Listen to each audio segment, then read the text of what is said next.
The submissions from Mana Whenua to allow development of treaty settlement land within the overlay in a more permissive way.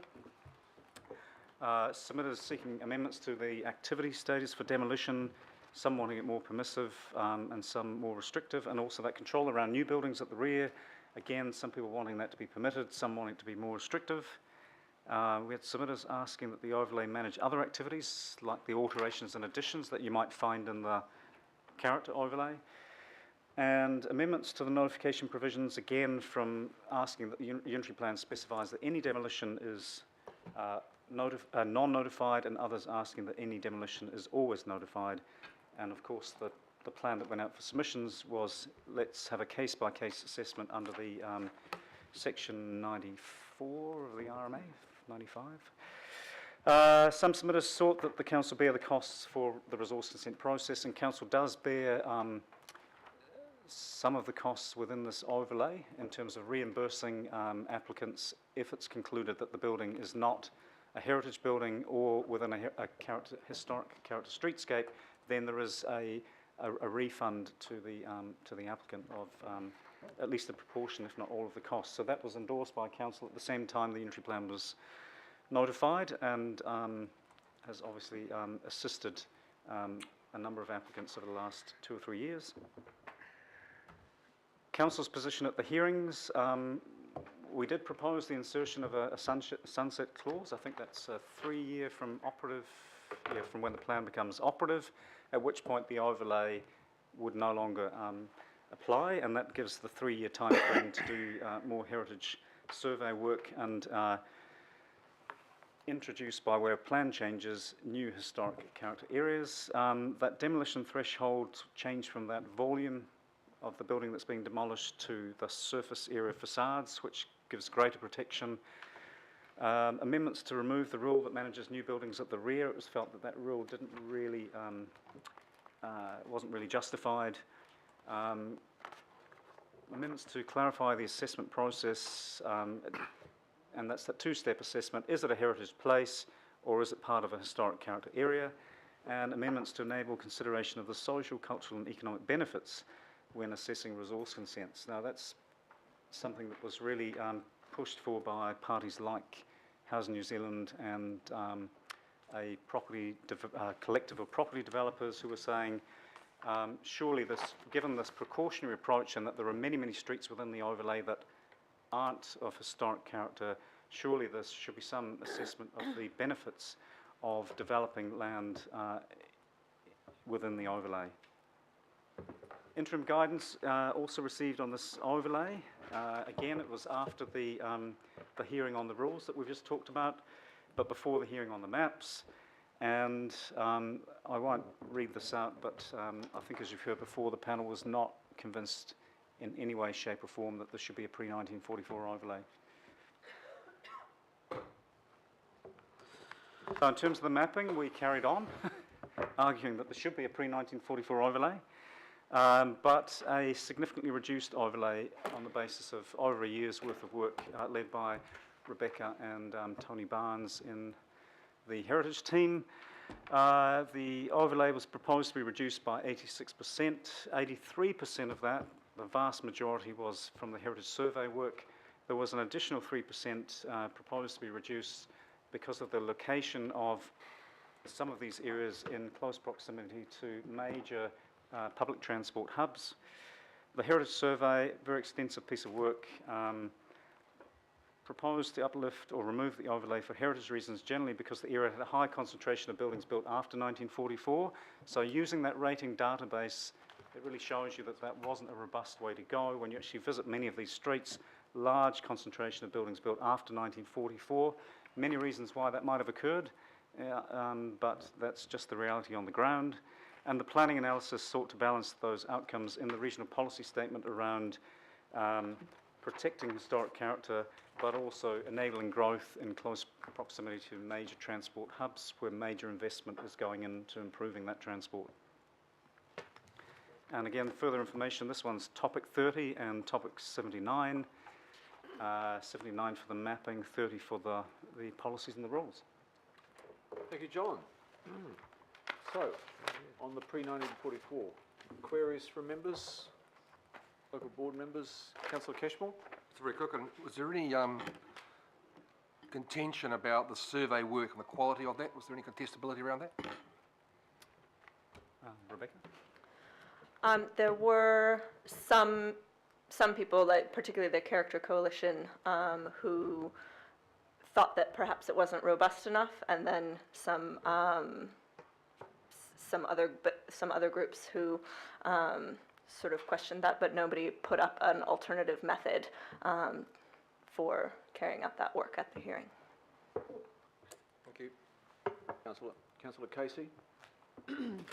The panel considered no evidence was available to suggest that the pre-1994 buildings are at any significant risk of demolition or relocation, and also the panel considered there was no evidence available that the areas where the pre-1944 buildings are at risk of losing their character. Did we present any evidence? Did they just discount the evidence that was presented? So we did present some evidence about the risk of loss, Yes.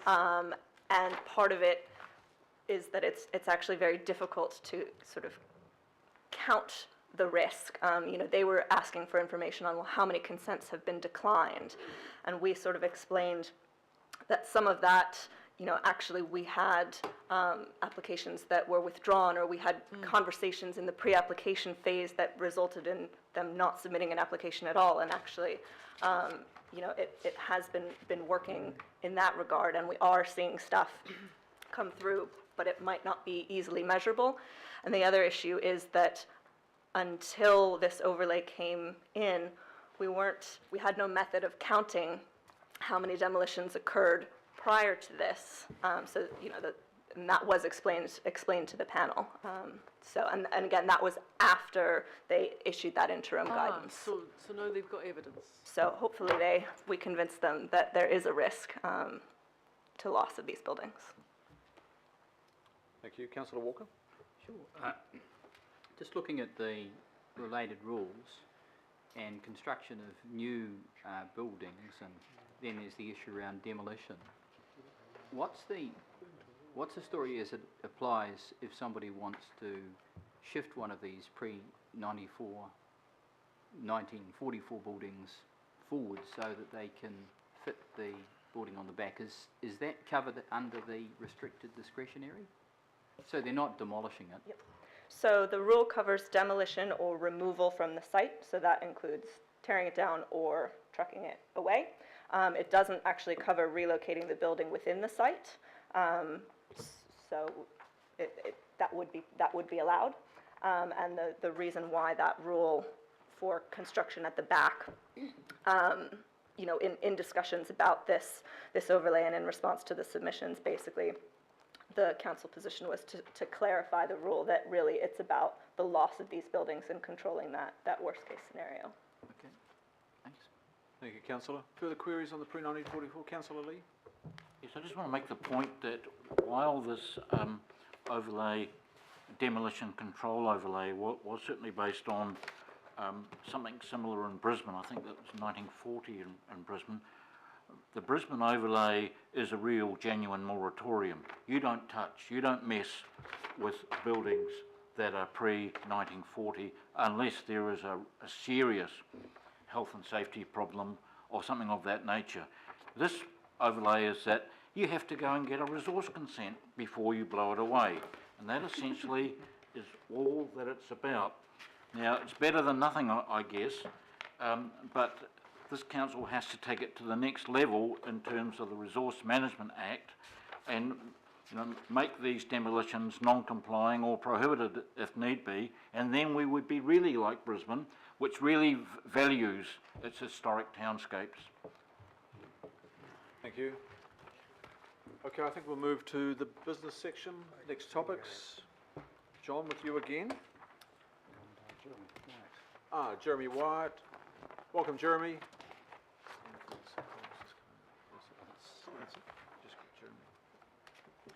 So Jeremy is the business. Thank you, Lisa and Rebecca.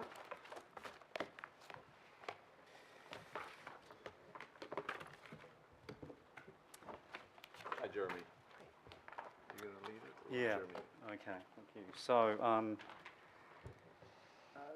starting off with the RPS, again, regional policy statement, key approaches there, providing for a network of centres in Auckland that support the quality compact urban form, encouraging commercial activities. And so when we talk about commercial activities in this presentation, we're really talking mainly about office and retail as opposed to industrial activities, so, or residential. So office and retail, mainly within centres, enable them along specifically identified what we call growth corridors, and then in some other areas where appropriate. But there's a sort of three-tier approach, and that goes right back to some pre-amalgamation discussions on, Jeremy, can you just remind me? Page 6.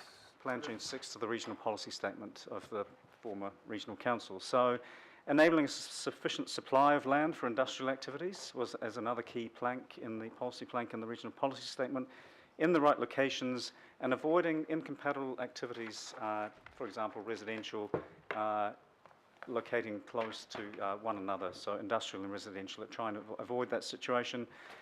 Ensure development within centres and other commercial zones positively contributes to an attractive and efficient urban environment.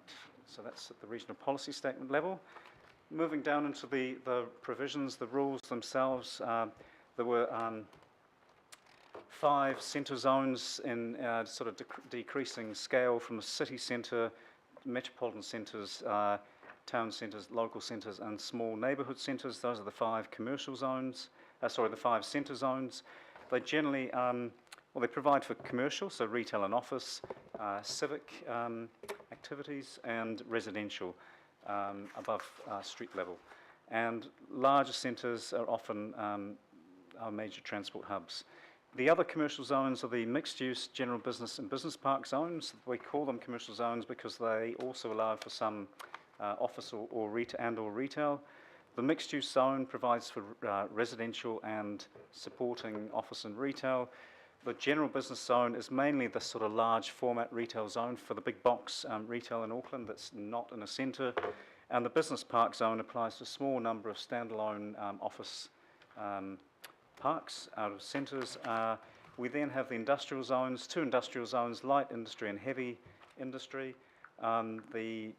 They both allow for industrial uses. The light industry allows for greater range of non-industrial uses, but is pretty restrictive on, certainly restrictive on residential and larger format retail.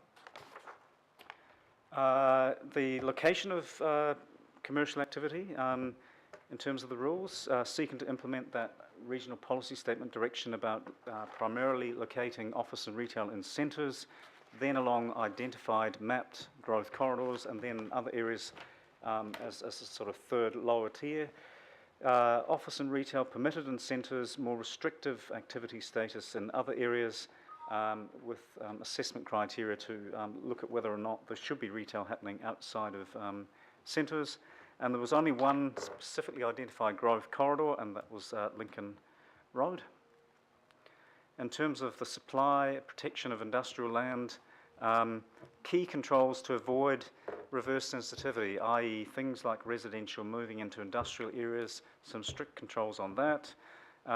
Restriction on commercial activities going into industrial areas as well, because if that's the sort of highest, best use for the land, then potentially we're displacing industrial land and we'll lose our supply of industrial land. So that's another key approach there. But in terms of design issues, the industrial zones did not have design controls. It was felt that it was appropriate to specify things like height limits and so on, but not to actually call in every industrial building for an urban design assessment in an industrial area. And that's by and large what the operative district plans, it's the approach that they have taken for many years without too many problems. But in terms of urban design in centres and in terms of heights and also in the mixed use and the general business zones, key policies and rules around creating a quality built environment with combination of rules and assessment criteria. So most significant alterations to buildings in centres and the mixed use zone and the general business zone would require resource consent, and any new building would require resource consent. height limits, they range, but in the smaller local centres, of which there are about 40 in the entry plan and in the Auckland plan, the heights range from 12.5 to 16.5 metres, which is basically 3 to 4 levels. The 3-level local centres were typically within the historic character overlay,